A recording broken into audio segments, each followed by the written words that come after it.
daemon thread. Daemon thread. Okay. There is a special thread called daemon thread in Java. So what is this daemon thread is? It is a low priority thread that runs in the background. Low priority thread, low priority thread, low priority thread that runs in the background. The thread runs in the background. Is that right? It is a thread which runs in the background. That is why it's called as a daemon thread. So what is its main purpose? It is used for supporting non-daemon threads. It is used to support the non-daemon threads. It is the main purpose. Okay. For example, you have garbage collector. Garbage collector is run as a daemon thread. Garbage collector is run as a daemon thread. Garbage collection we have discussed. So now, whenever you create your program, so we already know that your main thread will be created. Okay. Same way, garbage collector also will be created. Garbage collector also will be created as a thread. Okay. So main thread by default, the priority is 5. Is that right? We discussed it. So now garbage collector by default, the JVM will allocate a minimum priority. That's why we called it as low priority. Daemon thread is a low priority thread. Low priority thread. We give it as a minimum low priority. The lowest priority, you know, 1 to 10 is the range. The lowest priority is 1. Okay, it is given a priority 1. So now what JVM will do is, your main thread is having high priority. This is having low priority. This will be in the background. This will be in the background. So now, which is having high priority? So this will execute. This will continue its execution. So now, whenever the memory is critical, whenever memory has been filled, main object has been filled. So then what will do is, then JVM will automatically increase the priority of garbage collector. Listen carefully, very important concept.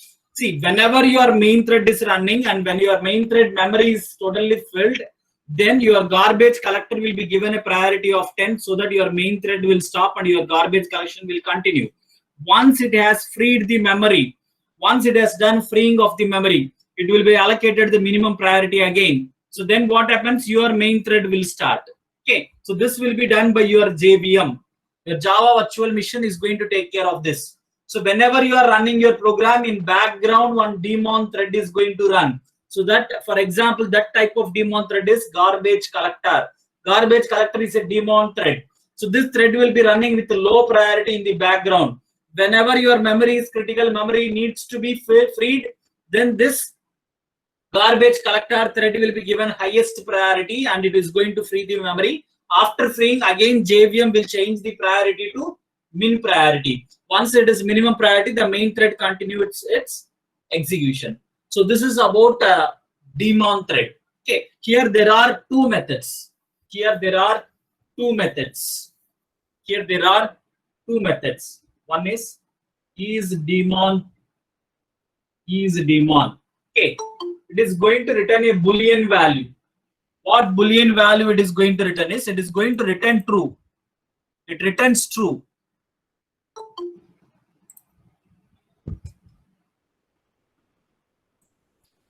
So daemon is a method which returns a Boolean value. Boolean value means true. It will return true if the thread is daemon thread. What is that? If the thread is daemon thread, it is going to return true. Okay. And user has a facility of making a thread as a daemon thread. Set daemon of Boolean here.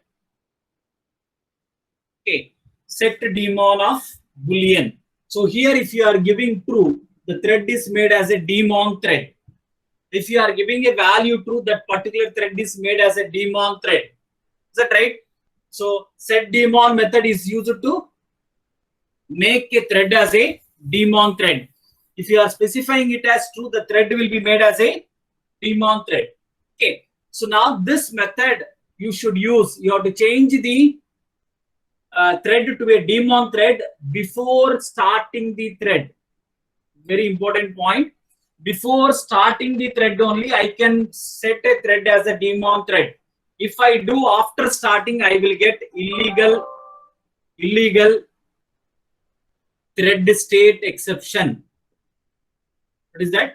If I do afterwards, before I start the thread, that is before I write t1.start, before I write t1.start, I should set the daemon state. If I am doing it afterwards, I'll be getting illegal thread state exception. So whenever you want to change the state of a thread as a daemon thread, you have to do it before starting of the thread. Okay. So now we'll see an example. Class daemon demo. Okay. So public static void main string args. Okay. So now this is my main thread. Yes or no? So this is my main thread. So I already told you, suppose I want to find whether main thread is a daemon thread or not. So thread dot current thread dot is daemon. I'm asking. So what will be the output for me? What will be the output? So by default, main is a non-daemon thread. By default, main thread is a non-daemon thread. So I'll be getting false. By default, main thread is a non-daemon thread. So I'll be getting a false. So now what I do is I will change the state of the main thread. So thread dot current thread dot set daemon of true. Okay, now I'll use system.out.println thread dot current thread dot is daemon. Okay, now tell me the output. First one is false, true, false, false, true, true, illegal thread state exception. Okay, see carefully. So I am trying to change the state of the thread. I am changing the thread into daemon thread. I am trying to change the thread into daemon thread. I have used the set daemon method. I am changing the thread to daemon state. So now what happens? What is the output?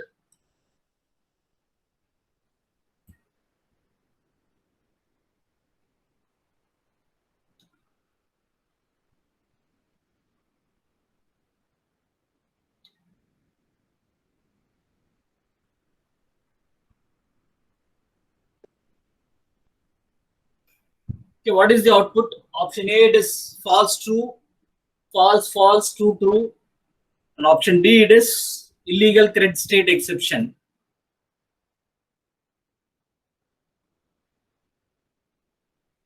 Option A, Kiran says option A. Then option B, option A, okay.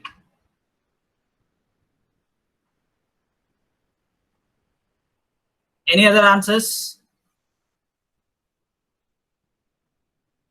Okay, so see here.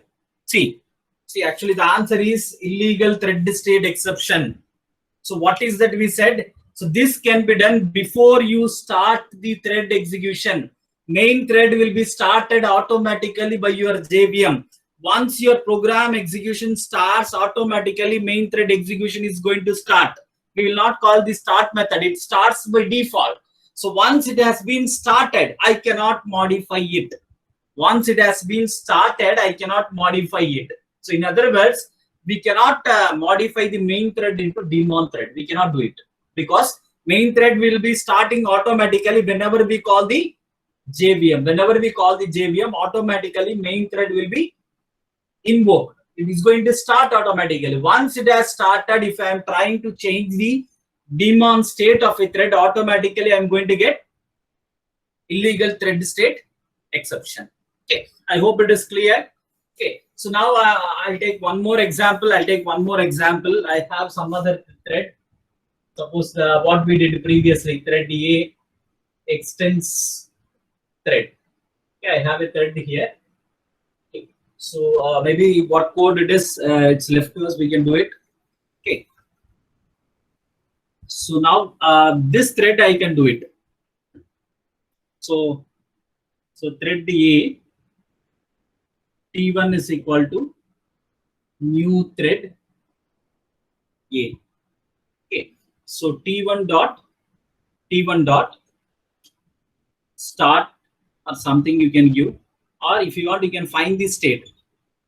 So T1 dot is daemon.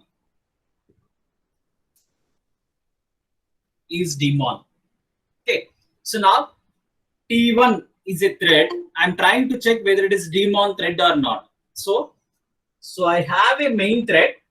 From that I am deriving another child thread T1. Okay, so one property that here you have to remember is a child thread will always acquire the daemon nature of the parent thread. If parent thread is daemon, automatically the child thread is also daemon thread. If the parent thread is a if the parent thread is a daemon thread, automatically the child thread is a daemon thread. If the parent thread is a non-daemon thread, automatically the child thread is also non-daemon thread. So the daemon nature of the parent thread will be acquired by the child thread. Okay, by default, the main thread is a non-daemon thread. So T1 is also non-daemon thread. If I want, I can change it, but I should do before the start method. So T1 dot set daemon of true. I can do this, but I should not do this after calling T1 dot start. Remember this point. I should not do this after calling T1 dot start. If I do that, again the same problem, illegal thread state exception will be generated. Okay. So this is about daemon thread. The main points that you have to remember is, so it is going to run in the background. The main best example is already existing daemon thread in Java is garbage collector. Okay, so it is a low priority thread. Another thing is you can change the daemon state only before calling the thing. And the second property is a child thread will acquire the daemon nature of the parent thread. Okay, so that is about daemon thread. From this, you may get one question based on this output prediction only, where they will be changing the daemon state of the thread. Okay, so another one is life cycle of a thread. Life cycle of a thread. Okay, see how we humans have a life cycle. Similarly, thread is going to have a life cycle. Thread is going to enter into different states throughout its life.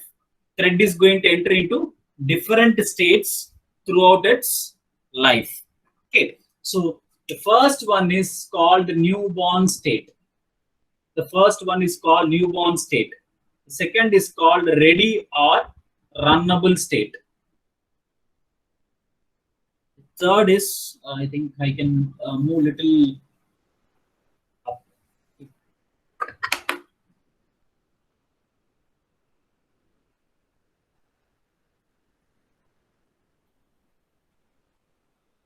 Okay. The first is called newborn state.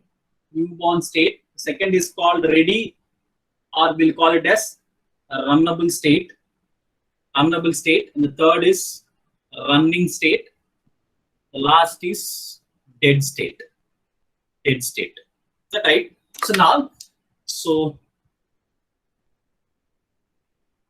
see, whenever we create the object, for example, we created the object thread A, T1 is equal to new thread A.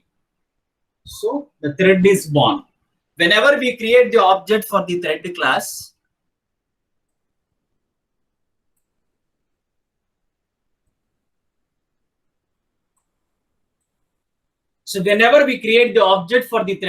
your thread enters into newborn state. It is born. So now, whenever you call the start method, so that is T1 dot start. Whenever I call the start method, the thread enters into ready or runnable state. So this is where the thread is ready, but it is waiting for the chance the thread scheduler has to give opportunity for the thread to enter into running state. Running means currently the thread is running. So now it will be waiting. So here what happens is, if your thread scheduler gives opportunity or chance, it enters into running state.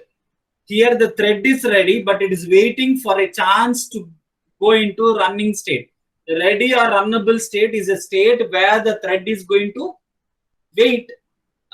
waiting for a chance. Is that right? So running state is where the thread is going to be in running state. Is that right? So dead state will remove here. Okay. So now at any point of time, if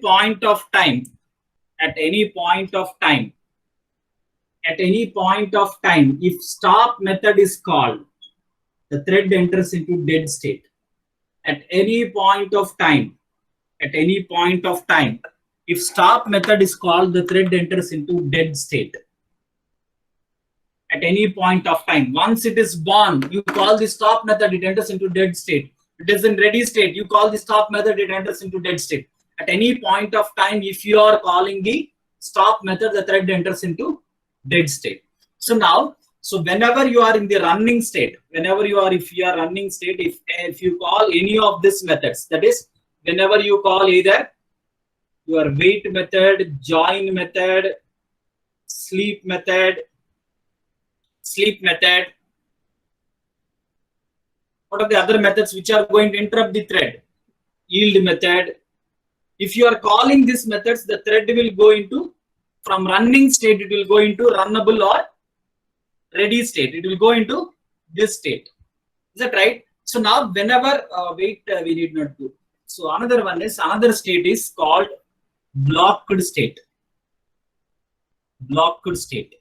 So blocked state is where you are going to call the wait method. All these things, it goes into blocked state. So whenever it is going to come back, it has to call the notify or notify all. Okay. So normally wait is one where we said previously something has to be updated. So waiting means some event has to occur. Until the event happens, the thread is in blocked state, or we'll call it as waiting state.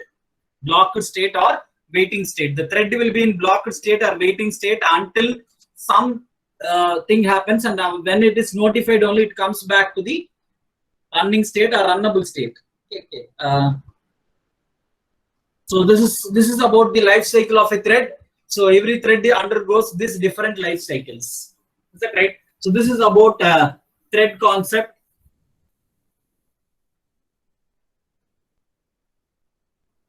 This is about thread concept. I hope it is clear to you. We move on to the next one.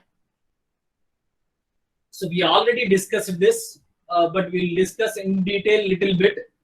Collections. So collections is nothing but a group of objects.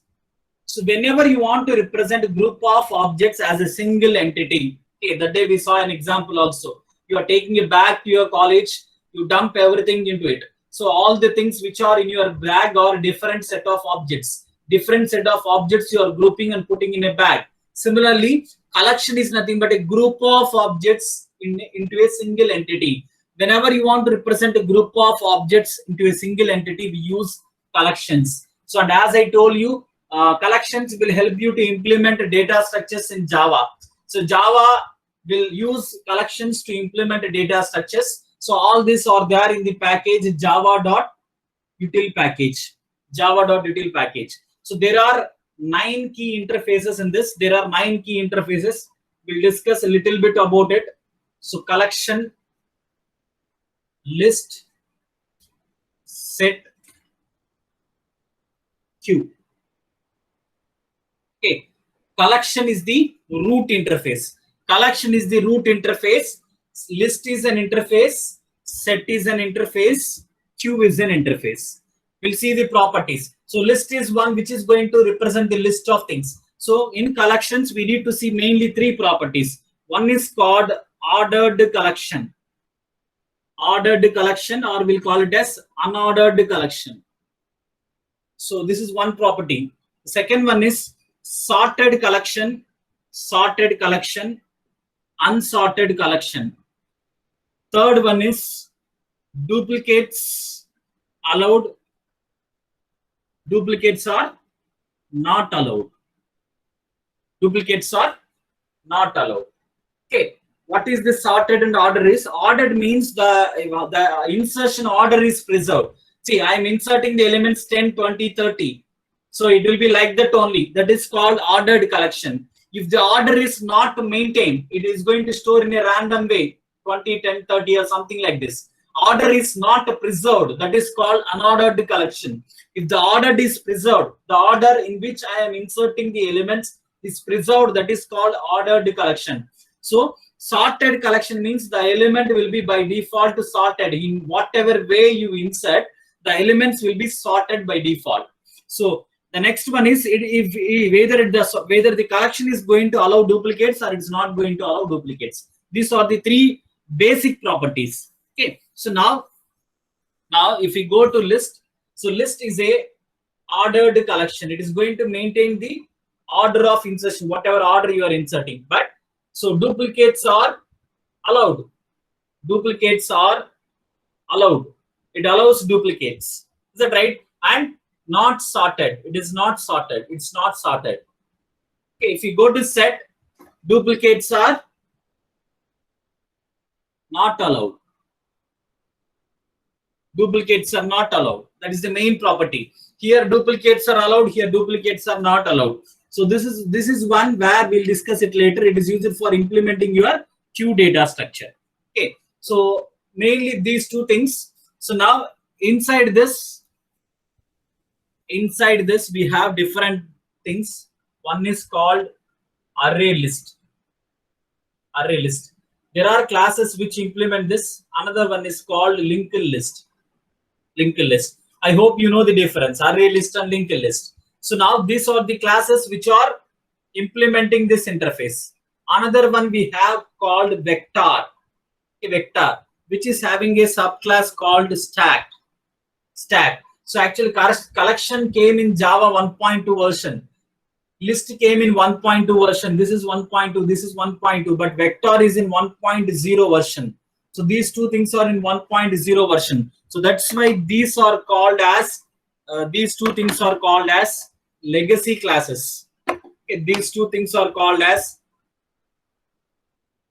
legacy classes. Why? Legacy means old version. So these two things are old. So that's why these two things are called as legacy classes. Okay, list here itself. Array list, you know. Linked list, you know. What is vector? Little bit we'll discuss. Stack, you know already. Okay, so this is list interface. Okay, so this is one interface. This is one other one. So now we'll go for this one. Set. Go to set. You have hash set. Okay, here you have sorted set. Okay, by default this set is not sorted, it is unsorted, but it does not allow duplicates. So now you go to hash set. Hash set is a unordered set. Unordered means it does not preserve the insertion the way you are inserting. So they don't allow duplicates. All of them, no duplicates. Basic property is no duplicates. No duplicates. A set does not allow duplicates. Whether it is hash set or this anything, it does not allow. So inside this we have another one called linked hash set.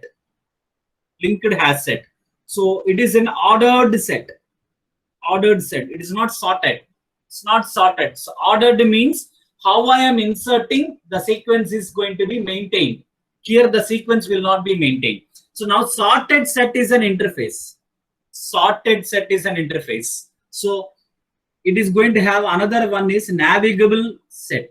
Navigable set is also an interface. So where you have a tree set class. Okay, tree set class. Okay, that day we discussed about this one. Okay, the main things that you have to remember is tree set, then array list, linked list, and linked hash set. These things will be little bit useful whenever you are solving logical programming questions. Is that right? So this is about this thing. So now we'll go to the queue. Queue is used for representing the FIFO. Okay, here we have one class called priority queue. Priority queue. We have a class called priority queue. Okay, so this is the basic thing about collection, but there are some other things. See how many interfaces we have seen: 1, 2, 3, 4, 5, 6. Okay, so there is another interface called map. There is another interface called map. Okay, otherwise I'll write here this side. Okay, there is another interface called map. Okay, so now this map does not come from the collection interface. It is not acquired from the collection interface. So now it is going to have hash map, and here you have sorted map, navigable, same what we have here, navigable map. Inside this you have tree map. Okay, hash map, and you have another one called hash table. Okay, so you studied data structures. We have something called hashing. Okay, it is similar one. Map here, it is used for representing key value pairs. Key value pairs. Key value pairs. Is that right? So it allows duplicate in values, but keys must not be duplicate. Keys must be unique. What is the purpose of keys? Whenever I give the key, you are going to get a value. Whenever I give the key, you are going to get the value. So to get the value by using the key, we use this one. It is like hashing, hash table. Is that right? So this is an interface, and this is also an interface. This is also an interface. Okay. So this is class. These are classes, and this is class. You can remember this. This may be useful for you whenever you are doing any programs. Whenever you need in the form of key value pairs. So you can sort by using key. Here the elements are sorted based on key.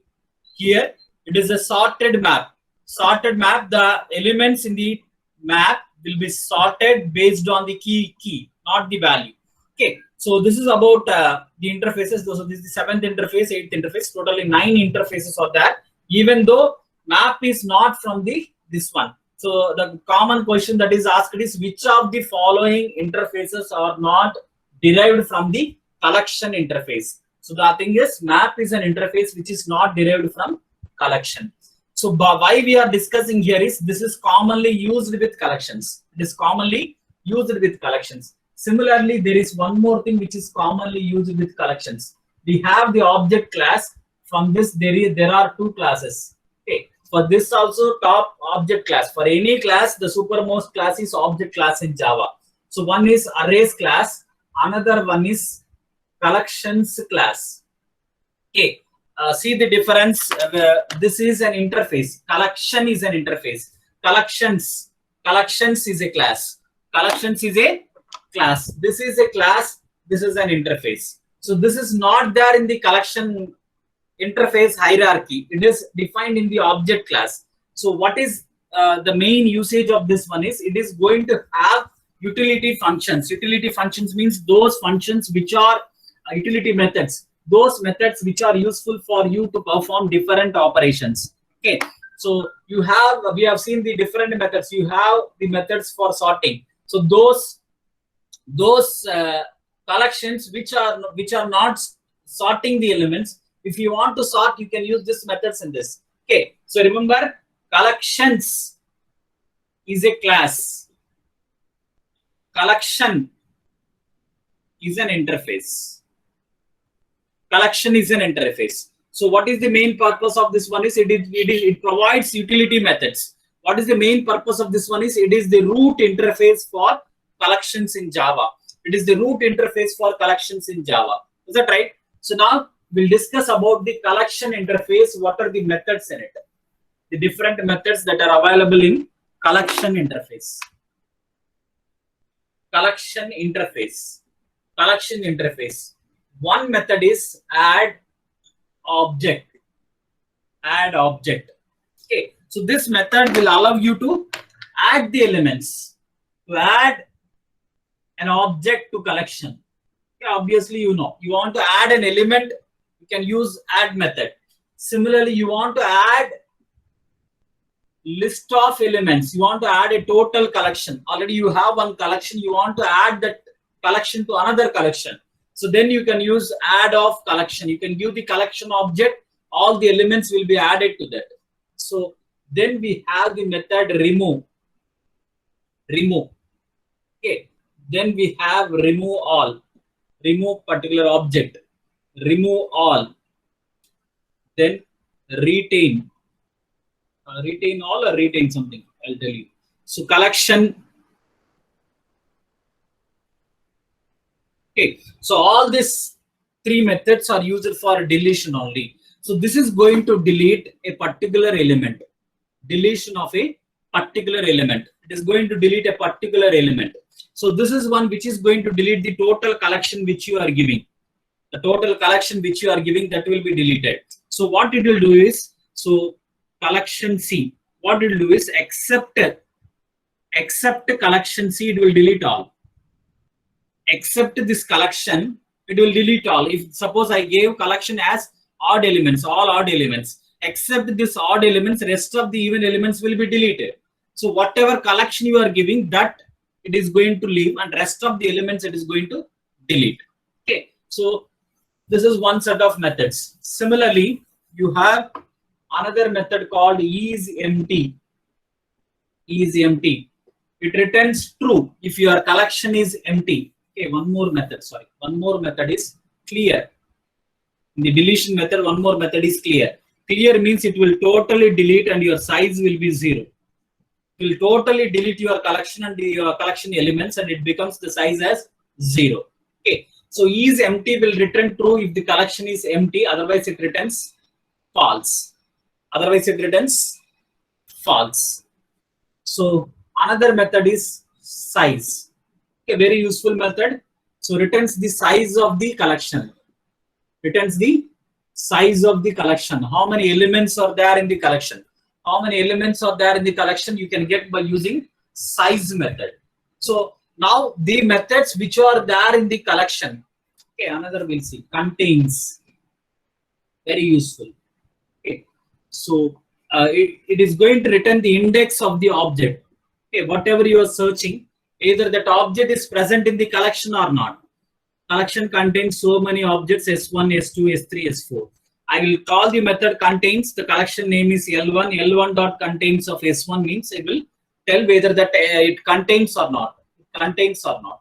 Okay, so these are the some of the methods. The main thing about this methods is these methods are in the collection interface. Collection interface is the root interface. So all these methods you can use with all the collection classes. You can use with all the things. Down the hierarchy, you can use all these methods because it is there in the collection interface. So in addition to this, there are different methods which are used by the different collections. In addition to this, there are different methods which are used by the collections. I think array list I need not say. Okay, array list already we discussed. So array list is similar to what you want to represent elements in the form of a array. So what is the main advantage with the normal array to this array is, so this array is dynamic in nature. Okay, the size is not restricted. You can add the elements dynamically. So to the normal array, to the array list, the main advantage is your array is a dynamic array here. There it is static array. Once I declare the size, I cannot exceed that. Here there is no size of concept. You can go on inserting the elements. It is a dynamic array. Okay, so then we'll go for linked list. Okay, so linked list, you already know it is used for implementing your linked list. In addition to the methods that we have in the collection interface, there are other methods. So one is add first. Add first. See, already you discussed linked list, insertion at front end, insertion at rear end. So insertion at front end can be done by using add first. Similarly, add last. Add last. You want to insert at the rear end. Add last. Similarly, remove first. Deletion at front end. Deletion at front end. Remove last. Remove last. Deletion at rear end. Deletion at rear end. You want to get the first element. Get first. Get last. The last element. It is going to return the last element. Okay, whenever I say object, it can be of any type. It can be of any type. So these are the some of the methods which are specific to linked list class. Which are specific to linked list class. Okay, so another one is vector. Okay, so another thing under list is another thing is vector. Another thing under list is vector. Okay, so vector, what is the main advantage is it is similar to array, but it is synchronized for thread safe. Okay, synchronization we discussed. So when two or more threads are accessing your vector, the vector will always be in safe state. It will not give you inconsistent value. But if it is an array, two or more threads are accessing your array at the same point of time. So then there is a chance of your thread it giving you inconsistent value because your array is not a synchronized one.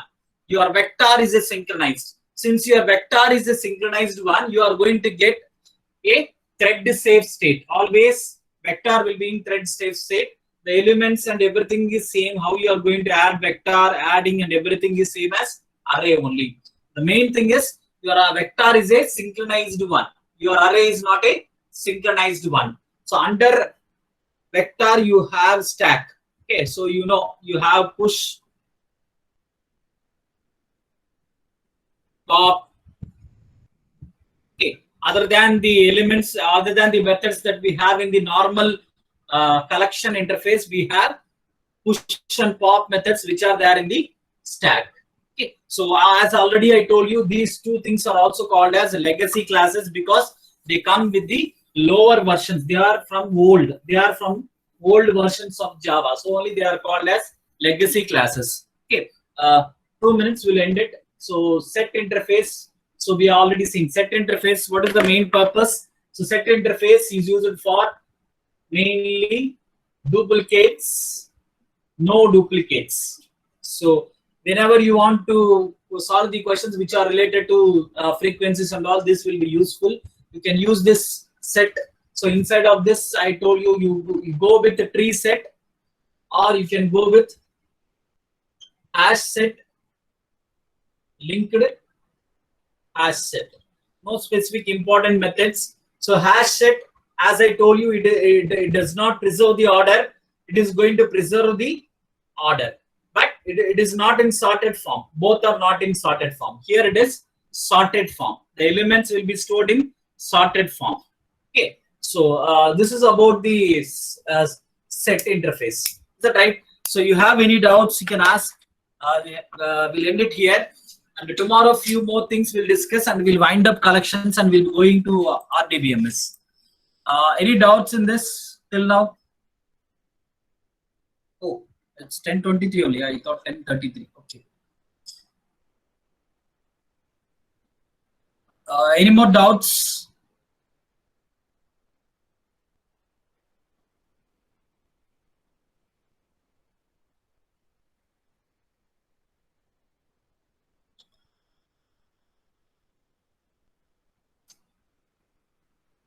And regarding your milestone 2, actually what they conveyed is there may be webcam. That's what they told previously. Don't know actually. Once I get the information, I'll tell you.